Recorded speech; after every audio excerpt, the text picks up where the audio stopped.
All right, we're in lesson 8 of this book. There's one copy on the back table if one of you wants to have a copy. And the subject is lifelong zeal.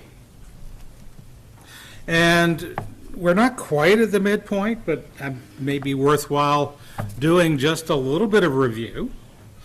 When we're talking about zeal, what is zeal? Anyone have a handy definition for zeal?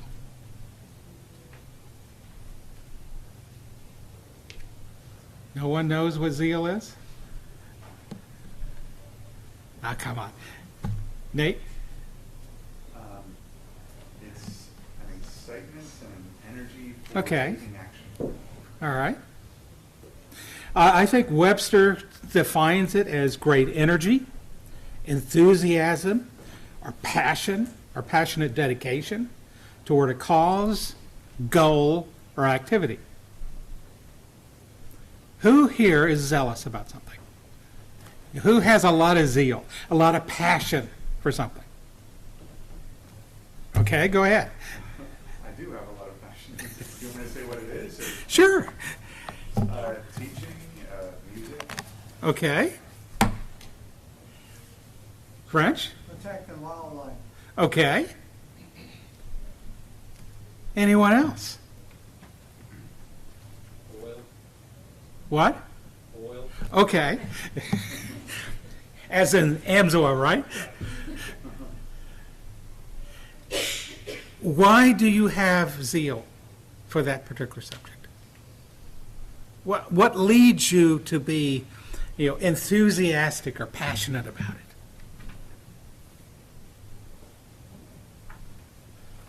I find animals to be God's gift to this planet, Okay. and it's my job to help protect. Okay. And, Nate, you're enthusiastic about teaching. Why? I suppose it's hard to put into words, but it's something to do with sharing with people Mm-hmm. your thoughts, ideas, and I think passion about things. Okay. And why enthusiasm about oil? It's just something that it has an intellectual component to it. It has a useful to mankind. Mhm. It's something that everybody needs. Passing on information. Okay. And, we had 3 people brave enough to identify what they're enthusiastic about. And each one of them identified something entirely different. I mean, is that unusual? We all have enthusiasms and interests that are different. And, you might think about, particularly for those that didn't volunteer their enthusiasm, what do you have enthusiasm about? And why do you have enthusiasm about it? Typically, there's something that happened in your life where you discovered either you had a gift or a talent to be able to do something, or you had an experience within your life that identified either something had went well or something that went very, very poorly, and you've decided, yeah, that needs to be changed. Or it may be something that triggered both an intellectual interest and a financial interest. I mean, we all have subjects on which we are enthusiastic about.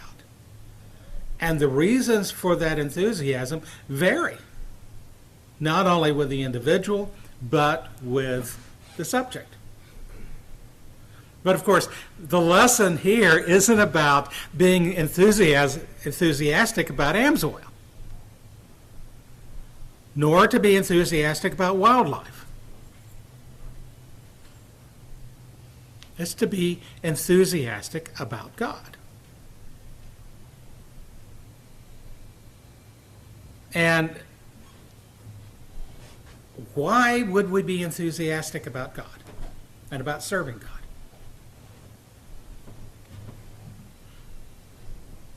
I think it's the best way to live.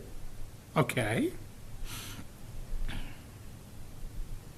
So, if you think serving God is the best way to live, what takes it to that extra step? I mean, I believe that paying my taxes is a good way to live, but I'm not sure I would consider myself enthusiastic about it. So what takes it to that next step? Go ahead, Don. A number of things. One of it is a recognition of who he is Okay. and what he means as our creator to our very lives. So there's a recognition of his power, his position, his authority, and there's also a recognition of the ultimate outcome of our experiences, right? You know, certainly one reason to be enthusiastic to serve God is the knowledge that he expects enthusiastic service. And so we train ourselves to focus on, things that are important to him. And note here that I use the word train. Sometimes you fall into things that you're passionate about just through everyday experiences. Sometimes you have to be passionate about something, but you have to work to be passionate about it.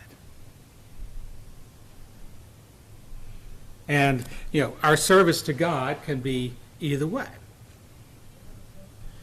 Now, I mention all of this because last week when we were looking at Lesson 8, which, how zeal must be based on wisdom.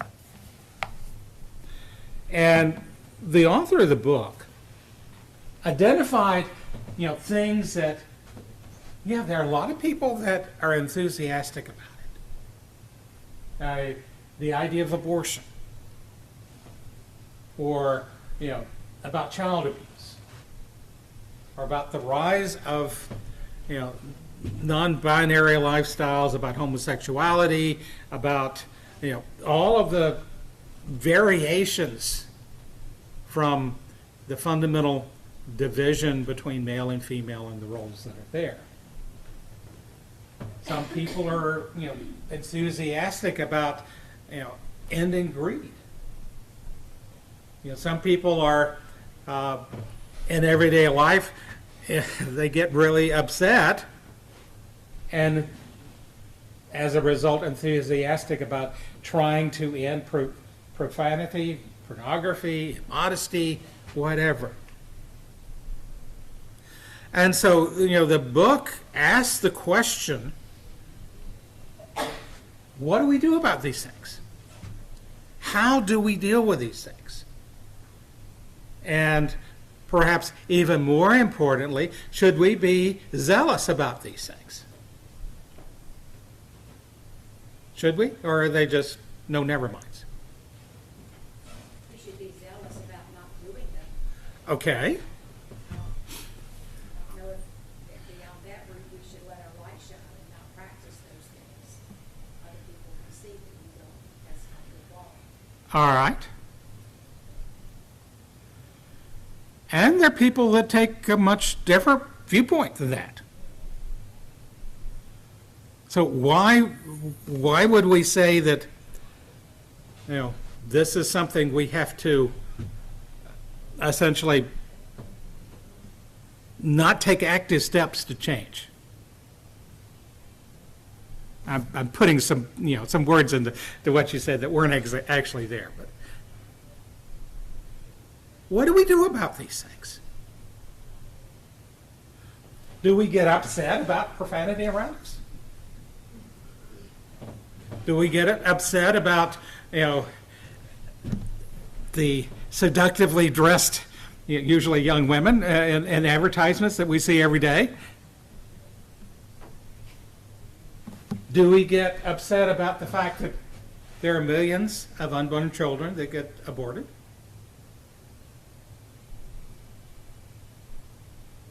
And how do we channel those feelings?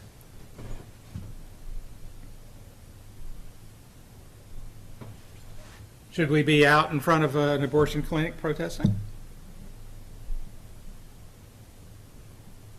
I see some slow head shakes. The only thing that can be done is within ourselves, or number one. And a clear demonstration of what God wants, doing what God wants. You can't fix another person's mind. Only the Word of God can do that if they believe it. Okay. And so, once the truth is known about what God thinks and who He is, the only thing that can be done from the standpoint of one who is serving God is to speak the truth. If All right. you don't believe it, then there's not much else you can do. Because the Bible clearly, God clearly says, fight evil with good. Do not fight evil with evil, you fight evil with good. And what is good is the Word of God. And our pursuing what is right in His eyes. Okay. Branch, you had. For abortion, a certain amount of that can be taken care of by law. I mean, it's up to us to get these laws passed. To vote for the people that will not support abortion. All right, let me start from, kind of a basic passage here. A number of months ago when we were looking at 1 Corinthians, in 1 Corinthians chapter 5, Paul writes a portion of his letter to that congregation dealing with a particular problem. There was a man within the congregation who had shacked up with his father's wife. And you may remember that the congregation, they accepted the guy, hey, great to have you here, Bob, love that you're here with us. Now, and Bob was a member of the congregation there. And Paul tells them to do what? We'll call him Bob. What are they supposed to do?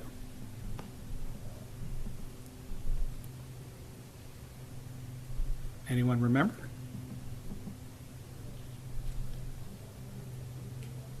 Just continue to greet him and, oh yeah, he's member in good standing here?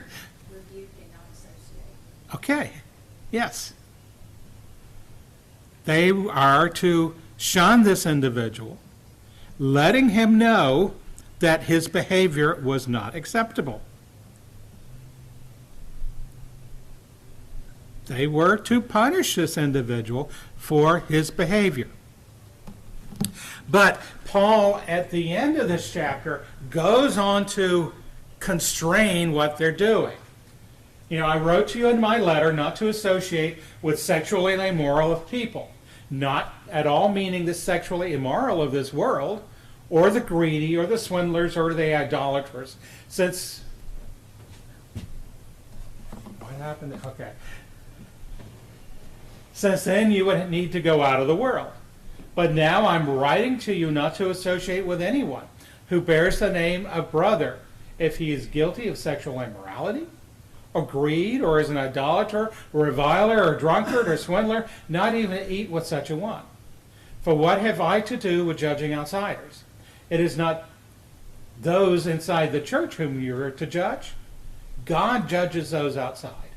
Purge the evil person from your midst. So, when we go back to this list and the author asks the question, all right, well, what do we do about these things? First of all, we have to recognize that my job as a Christian is not to judge those outside the church.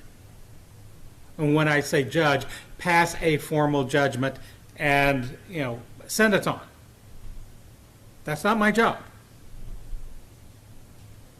It is my job, however, to enforce the provisions of Scripture within the church. And I say my job collectively.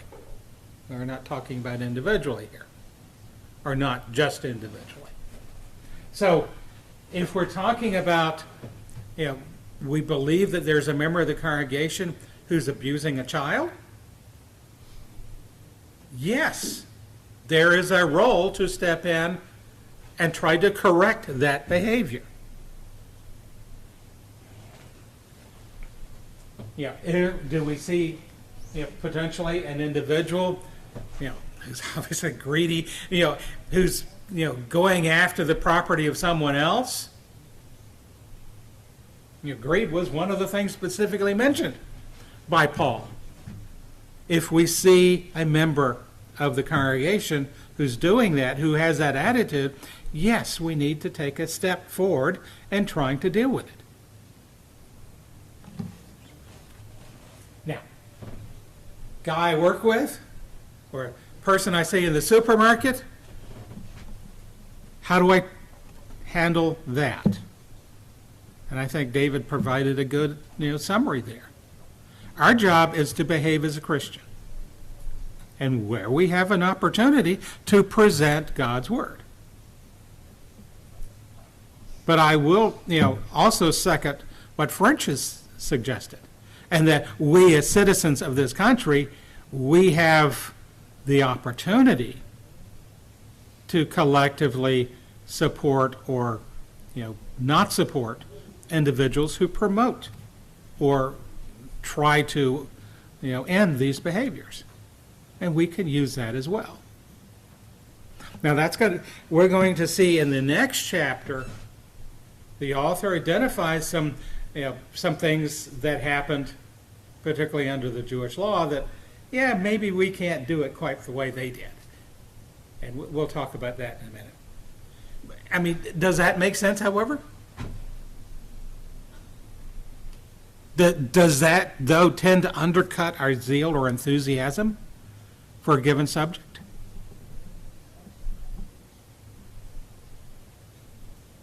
I think to a certain extent it does.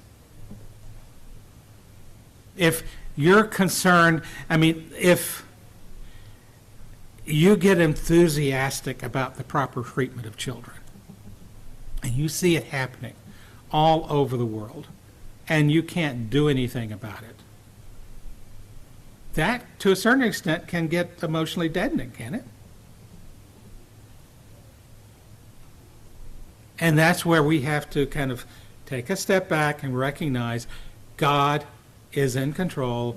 God will judge the world.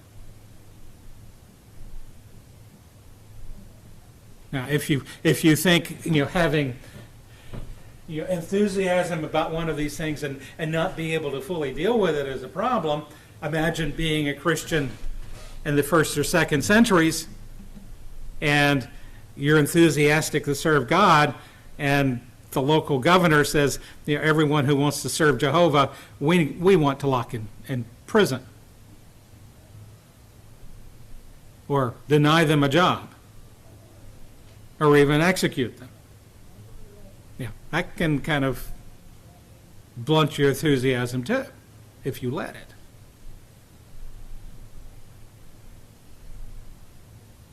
Now, I know this went a little different direction than what the author of the book was talking about, but I think these are practical things that we need to think about within our daily Christian life. Other thoughts? Am I making sense to you, or going off on a wild tangent here? Yes, Nate.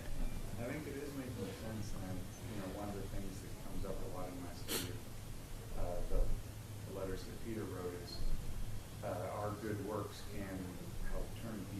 That can be frustrating because it's certainly not right away and doesn't happen instantaneously.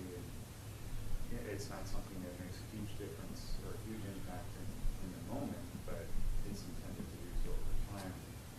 And it helps you turn that zeal into your own attitude and personality towards others. Okay.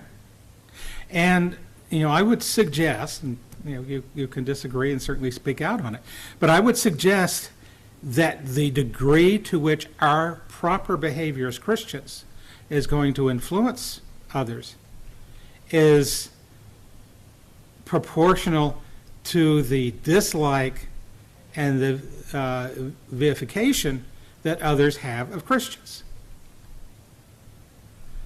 I mean, if you're living in a society where, the general expectation is everyone lives, quote unquote, a Christian life, you acting like a Christian doesn't have as much influence, does it? But if you live in a society where everyone, Christians are bad people, they're hypocritical, they are moral, they just want to be judgmental. I mean, whatever criticism you might have, if someone sees, yes, I am a Christian, but I'm not like that, that is more likely to change their attitude and potentially their, viewpoint on what a Christian really is. So when Peter is writing, this command, middle of first century, a lot of people thought Christians were bad people.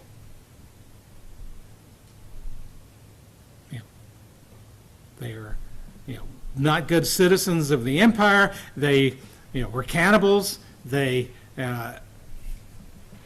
were a threat to society. And so that is kind of the, foundation for which Peter is telling them, behave. Follow the laws. Be good people.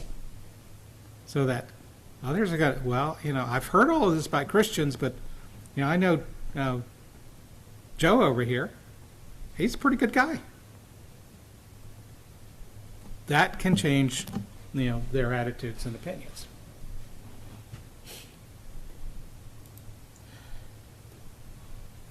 Now, again, from the book, Christians must keep their zeal operating within God's guidelines to avoid the physical and the spiritual catastrophes that sometimes accompany foolishness.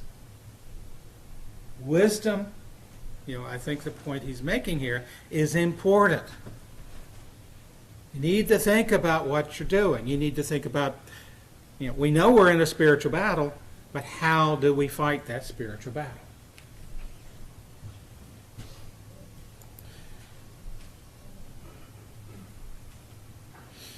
Now, he also had here in Acts chapter 19, verses 23 through 41, about the uproar in Ephesus. Can anyone maybe just summarize what happened there?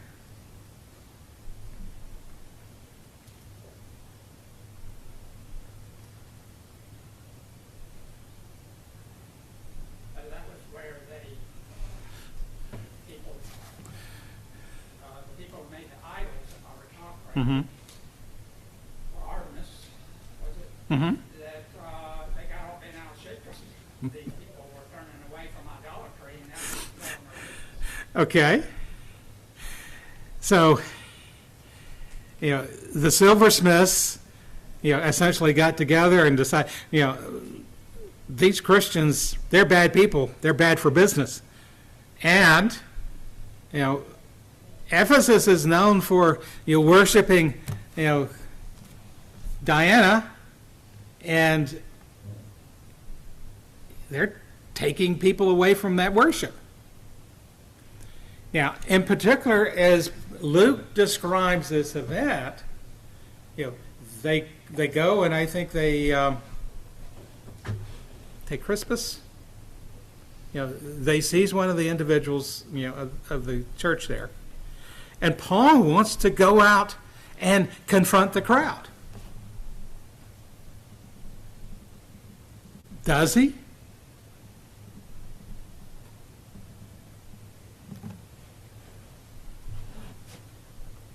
But he doesn't. Why?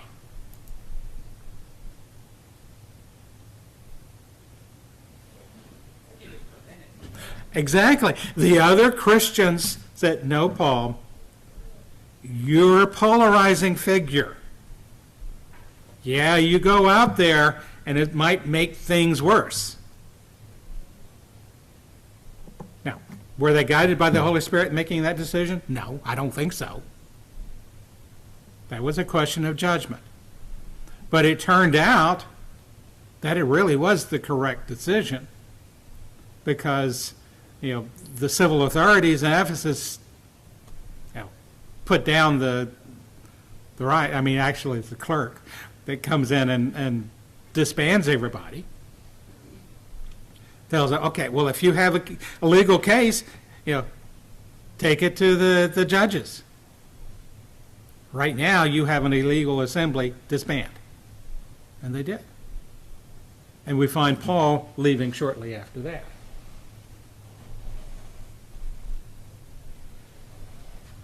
All right, in Romans chapter 10, anyone want to read verses 1 through 3 there?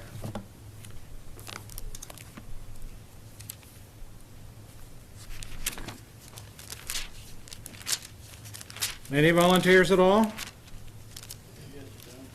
All right. Whether my heart desire affairs to God, for Israel is that they might be saved. For I bear them record that they have a zeal of God, but not according to knowledge. For they being ignorant of God's righteousness and going about to establish their own righteousness, they have not submitted themselves unto the righteousness of God. Okay. So, if you study the book of Romans, you can divide that book into really 3 parts. The first part, which is chapters 1 through 8, deal with why the gospel and why the church is superior to the Jewish law and the Jewish kingdom. Chapters 9, 10, and 11 are about the fact that,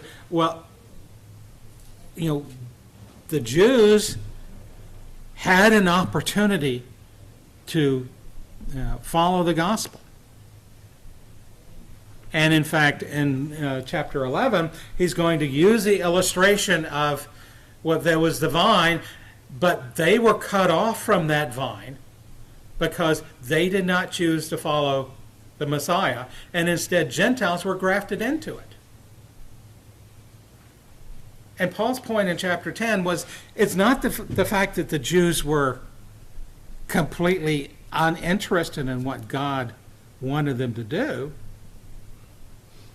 They were just ignorant. Did not have the knowledge to see that Jesus was the Son of God. Could they have had the knowledge?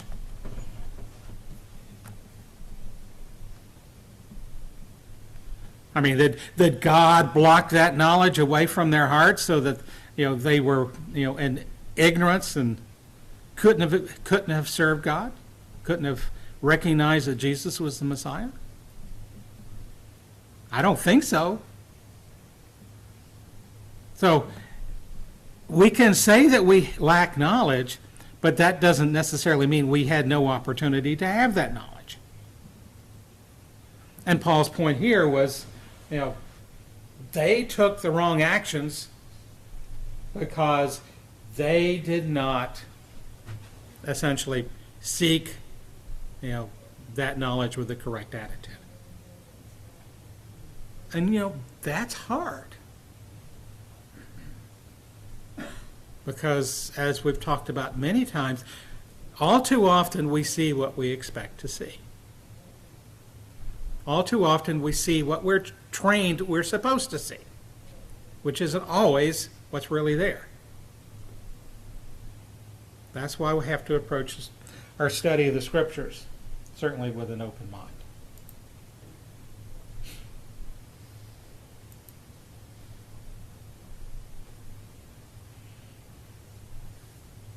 You know, we have other examples such as Nehemiah.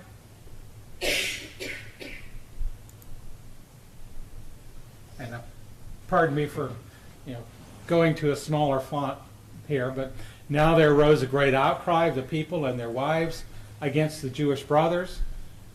For there were those who said, with our sons and our daughters we are many, so let us get grain that we may eat and keep alive.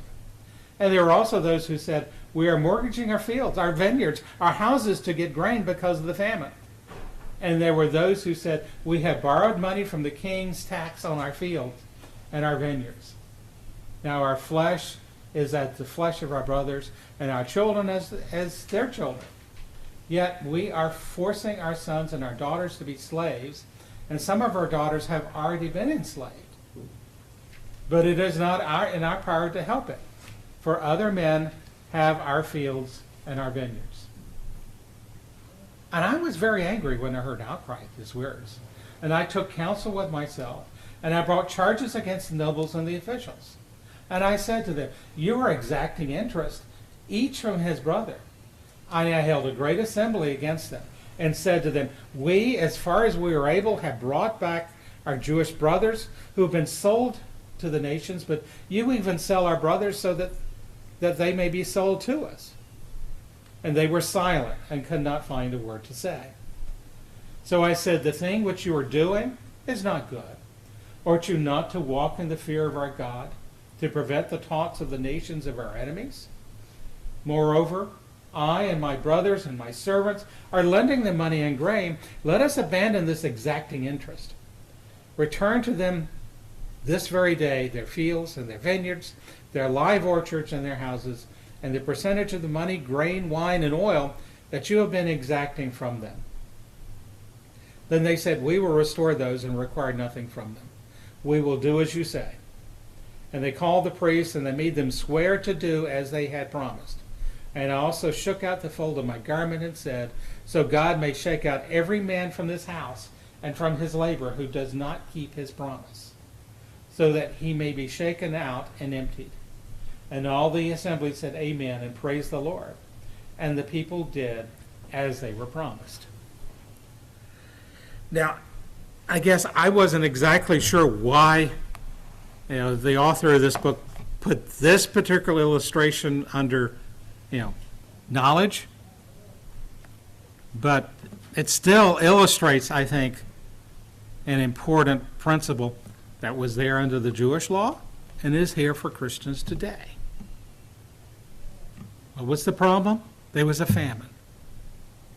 And many of the Jews who had come out of captivity, who had come back to Jerusalem and the areas around it, were now starving. They were having trouble feeding their families, even to the point that they were selling their children into slavery. And why was this happening? Well, in part, it was because the rich, owners of the land were charging them interest for the loans that they were giving to those people. And they said, we can't afford to pay this and also grow and feed our families. So what's Nehemiah's approach to this?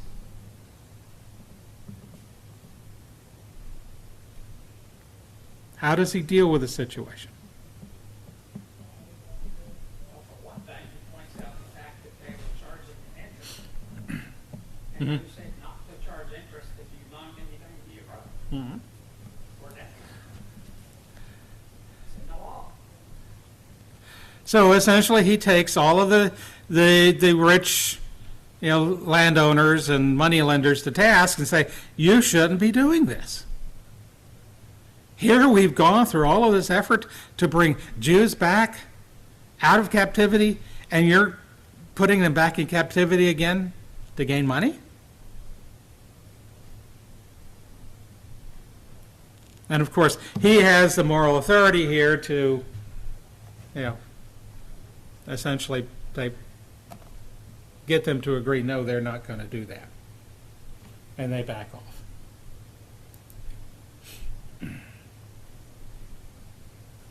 So, the author here, identified some things, like abortion, homosexuality, etc., that are challenges within our own society.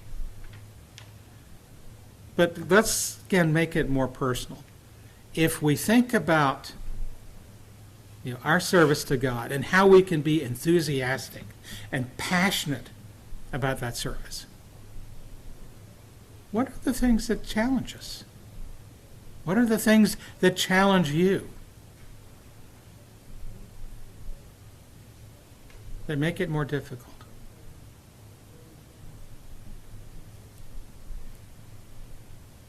Go ahead. Well, when you talk about zeal and passion, it's hard to keep that up all the time. Yeah, I would say for me, you get into a routine where you have done something for years, you keep doing it. Sometimes you don't have to have the passion to continue to do it, but not having that passion means you're really not doing it well.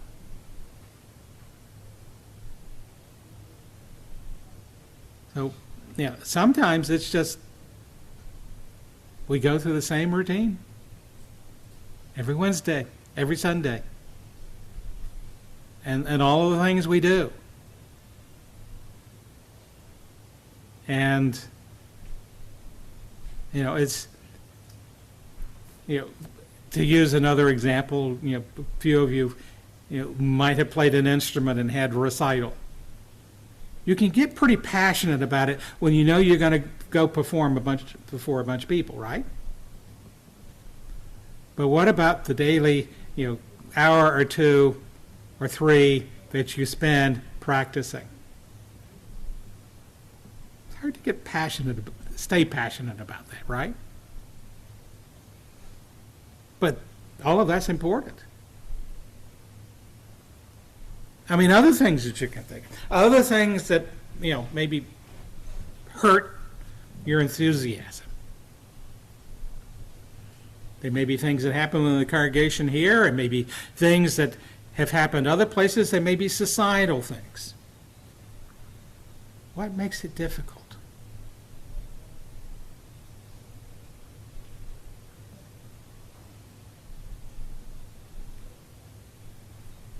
No one has any difficulties, I guess.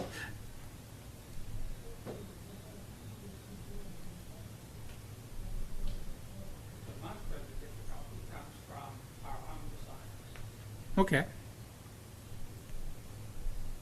We got to get rid of those things that are going to distract us from the primary objective Okay. in our service to God. And like Paul keeps saying over and over to these people, I like to keep things within the context of what he's saying there. And then we got to deal with things now that the same things they did is just in a different context, because the gospel has went into the whole world and many people are hurt. But that being said, he keeps telling them you've got to put to death the deeds of the flesh. Mm-hmm.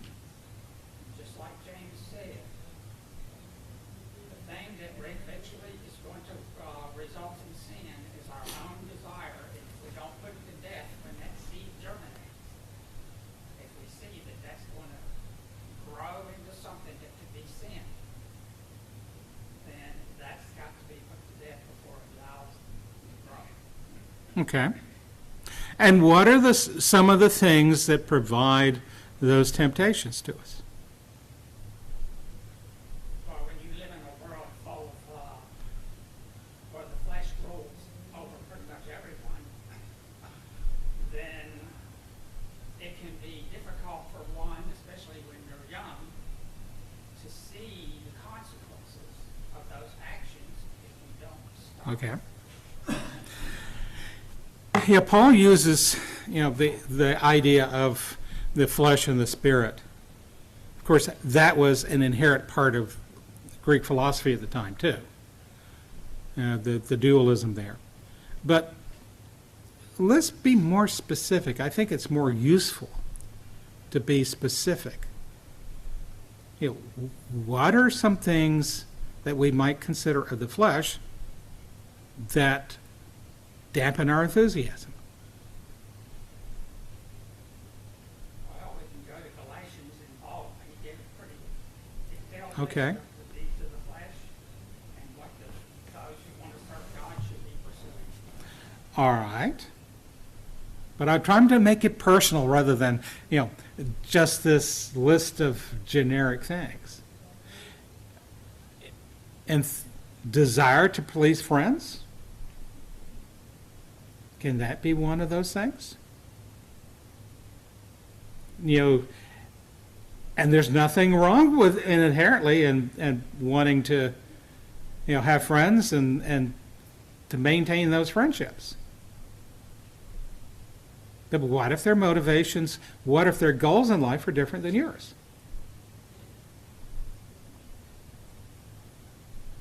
That applies in the workplace too, doesn't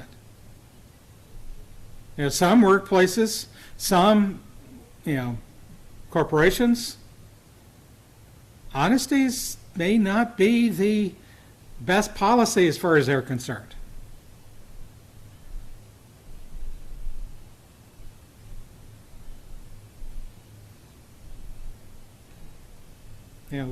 General desire within the, it's tax time. What are you really paying taxes on? Of course, that's a difficult one because there's enough ambiguity in the code that the accountants don't always know what the proper amount is anyway. But there are lots of things that we do that sometimes don't pull us away from Christianity necessarily, but just, that's not really the interest of all of my friends. So it becomes more difficult to remain passionate about it when you're with other people who have much different passions.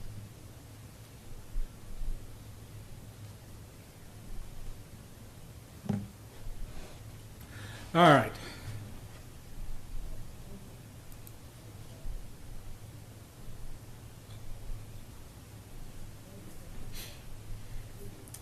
I think we will. Our time is just about gone, so we will.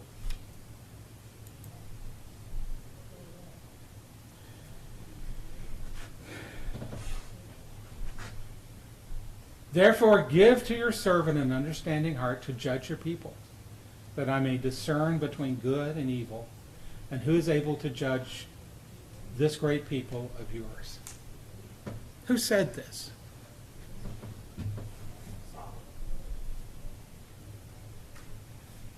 And certainly for the initial part of his life, this is what motivated him. God gave him wisdom to be able to do this. But I think that's a useful thought and desire for us today. So, is knowledge important? Is wisdom important in maintaining our passion for God? Yeah. And in fact, we wouldn't be Christians if we did not have some knowledge from the Bible about who God is and what God does and how God will reward us. I mean, our passion has to be based and has to come from that basic knowledge to begin with. But because we have that knowledge, that doesn't mean we keep the passion.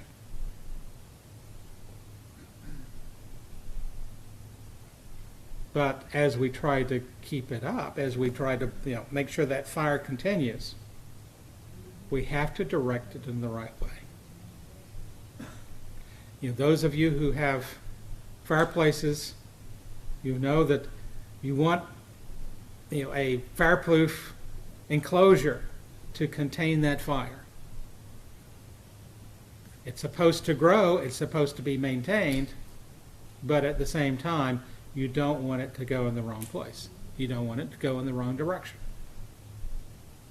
And I think that was the author's intent with this particular section. And I certainly think that was appropriate for us to consider right now. Any other things while we close our class?